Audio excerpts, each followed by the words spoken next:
आप सभी को बहुत बहुत नमस्कार। साइंस ऑफ हीलिंग चैनल में आप सभी का स्वागत है। आज मैं बात करूंगा कि शरीर के रूखेपन को या शरीर में जो रूखापन रहता है उसको हम कैसे दूर करें घरेलू उपाय से, बिना किसी क्रीम के, बिना किसी साबुन के, बिना किसी ब्यूटी प्रोडक्ट्स के।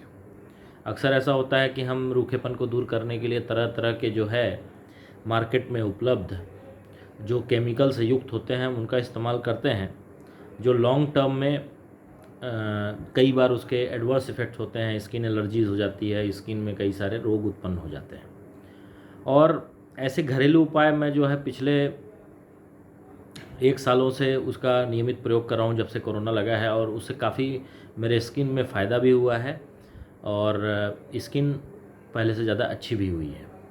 जैसे चेहरे की सफाई के लिए मैं जो है दूध का बहुत इस्तेमाल करता हूँ। दूध लिया, दूध को पूरे स्किन पे लगाया, उसके बाद रुई ली कॉटन, और उससे पोंछा तो जो इसके जो चेहरे पे जो गंदगी है वो दूध बहुत जल्दी उसको हटा देता है, और साथ साथ में इसको जो है मॉइस्चर भी रखता है, नमी भी बरकरार रखता है दूध। साथ ही साथ नहाने के लिए सबसे इम्पॉर्टेंट है कि आप कोई भी एक दाल का पाउडर, जैसे बेसन अमूमन यूज करते हैं लोग, तो बेसन का यूज मैं करता हूँ। उसमें थोड़ा हल्दी मिलाता हूँ, थोड़ा मुल्तानी मिट्टी मिलाता हूँ, थोड़ा चंदन मिलाता हूँ।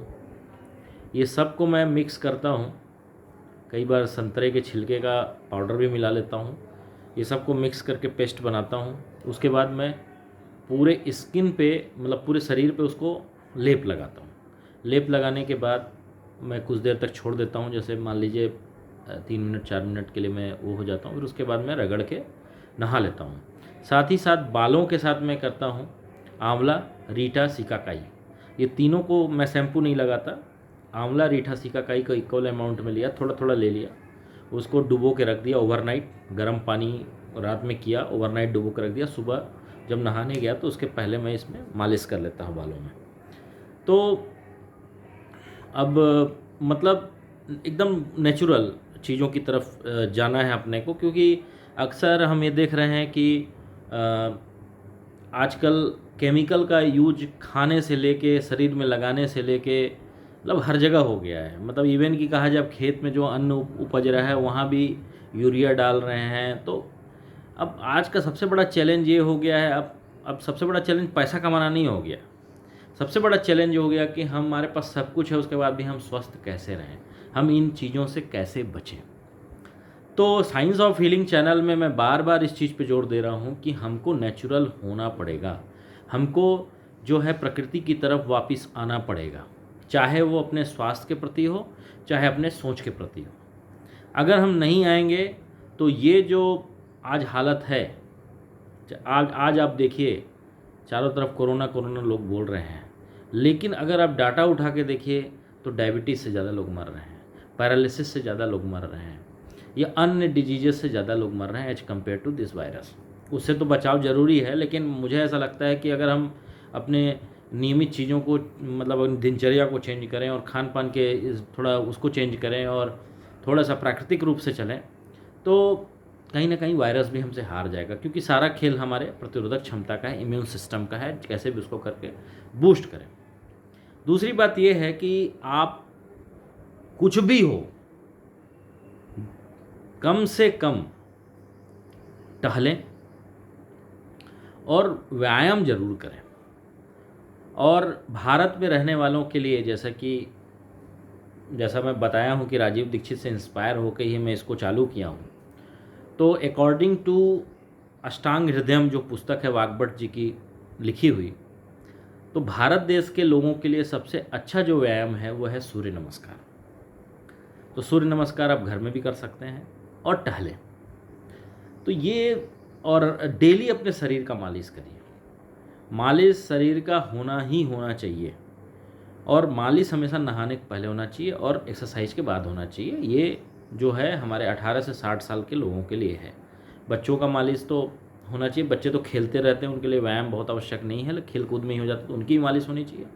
और 60 के बाद वालों की भी मालिश होनी चाहिए, लेकिन उनकी मालिश व्यायाम के पहले होनी चाहिए। हमारी मालिश जो है अब टहल वहल के व्यायाम करके आए, पसीना बह गया, उसके बाद हम मालिश किए, मालिश करने के बाद जो है हम लेप से अपना धो लिए।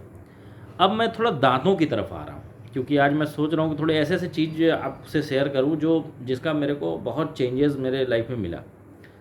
दांतों में अक्सर ये देख रहे हैं कि हमारे खान पान के चलते कैविटीज़ और जो है टूथपेस्ट। अब टूथपेस्ट का जब आप इंग्रेडिएंट्स देखते हैं टूथपेस्ट में, तो टूथपेस्ट पूरा शुगर है, मीठा रहता है, शुगर रहता है।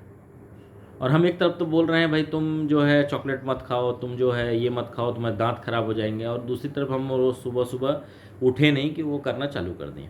तो उसकी जगह पे दंतमंजन का यूज कर सकते हैं आप, घर में भी दंतमंजन यूज कर सकते हैं, बना सकते हैं दंतमंजन बनाने का बहुत सिंपल उपयोग ये है कि आपके ये एरिया में जो तेल यूज हो रहा है, जैसे मूंगफली का तेल यूज हो रहा है या सरसों का तेल यूज हो रहा है, और उसके साथ थोड़ा सेंधा नमक ले लें, थोड़ा हल्दी ले लें, उसका पेस्ट बना के दांतों पे मसाज कर लें, वो भी एक दंतमंजन हो गया। दूसरा दंतमंजन है, नींबू आप पीते हैं, नींबू का रस आप निकाल लिए, पी लिए, अब नींबू बच गया, उसको पलट दीजिए, थोड़ा सा सेंधा नमक हाथ में रखिए और उसको लीजिए और दांतों पे उसको रगड़िए।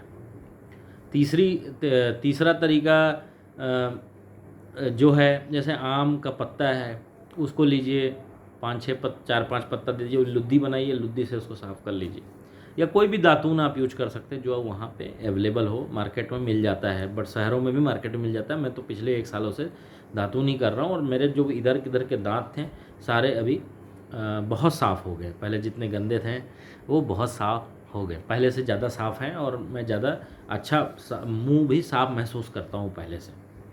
साथ में एक और बहुत इम्पॉर्टेंट चीज़ बता रहा हूँ कि जो खाना में आप नमक का यूज करते हैं, तो समुद्री नमक को तो आप बिल्कुल त्याग दें, क्योंकि वो मैन मेड है और उसमें न्यूट्रिएंट्स जो हैं, जो माइक्रो न्यूट्रिएंट्स हैं वो नहीं हैं। जो भगवान का बनाया हुआ नमक है, जैसे जिसको हम सेंधा नमक बोलते हैं, जो पहाड़ होते हैं नमक के, या काला नमक बोलते हैं, तो इनमें जो माइक्रो न्यूट्रिएंट्स हैं वो ज़्यादा होते हैं एज़ कम्पेयर टू समुद्री नमक। समुद्री नमक में नहीं होते, और खारा ज़्यादा होता है। तो आजकल जो ब्लड प्रेशर की समस्या है और उससे रिलेटेड और भी समस्याएं हैं, इवन कि मोटापा भी है, तो कहीं ना कहीं ये सब समस्याएं ना नमक के खाने की वजह से भी हैं। तो तत्काल आप एक काम करें, अपने किचन में जो सॉल्ट आप यूज कर रहे हैं उसके जगह पे आप सेंधा नमक यूज किए, डल्ले वाला नमक ला लें, मार्केट में मिलता है, इजीली मिल जाता है। और ये सब चीज़ अगर आप कर लिए, ये सब चीज़ों को अगर आपने अपने घर में जोड़ लिया, तो बच्चे भी स्वस्थ रहेंगे, आप भी स्वस्थ रहेंगे, और बुजुर्ग भी स्वस्थ रहेंगे। क्योंकि आज आप देख रहे हैं कि चारों तरफ मिलावट है, और चारों तरफ हमें बचने की, आप कुछ भी खा रहे हैं उसमें मिलावट है। तो हमको अपने प्रतिरोधक क्षमता को इतना ऊपर, और जो हमसे हो सकता है हम वो तो करें, कम से कम हम उसको तो कम से कम कर लें और रोगों से दूर रहें। नहीं तो अगर एक बार कोई रोग घर में घुस गया, इंसान के शरीर में घुस गया, चाहे कोई भी रोग हो, तो मुझे ऐसा लगता है कि वो रोग कम मारता है। आजकल की साइकोलॉजी, आजकल की मेडिकल साइंस, आजकल के हॉस्पिटल्स, मैं किसी को ब्लेम नहीं कर रहा हूँ, लेकिन कहीं ना कहीं आदमी को इतना दबाव हो जाता है, उसके दिमाग में इतना स्ट्रेस हो जाता है, इतने खर्चे हो जाते हैं, इतना उसका पतन होने लगता है कि वो कहीं ना कहीं बीमारी से कम और साइकोलॉजी से भी ज़्यादा मरता है। तो हम अपने साइकोलॉजी, अपने मन को भी इतना स्ट्रांग बनाएं, अपने तन को भी इतना स्ट्रांग बनाएं, और उसके बाद तन और मन अगर स्ट्रांग है ना, तो कमा तो आदमी लेगा ही, अपना जीवन चला ही लेगा, अपने परिवार का जीवन ही चला लेगा। तो इसलिए भाइयों, मित्रों, बहनों, सभी से मेरा ये अपील है, ये अनुरोध है कि प्रकृति की तरफ जाएं, प्रकृति से प्यार करें, और अपने खान पान में, अपने शरीर में, अपने वातावरण में, अपने आसपास में ज़्यादा से ज़्यादा उसको अपनाएं भी, उसको लगाएं भी, और प्रकृति के साथ मुस्कुराएं भी। बस मेरी यही आपसे अपील है। बहुत बहुत धन्यवाद, और मेरे से हमेशा इस तरह से जुड़े रहिए, और हम इस देश में ये रेवोल्यूशन करेंगे कि लोग जो है प्रकृति की तरफ लौटें। बहुत बहुत धन्यवाद।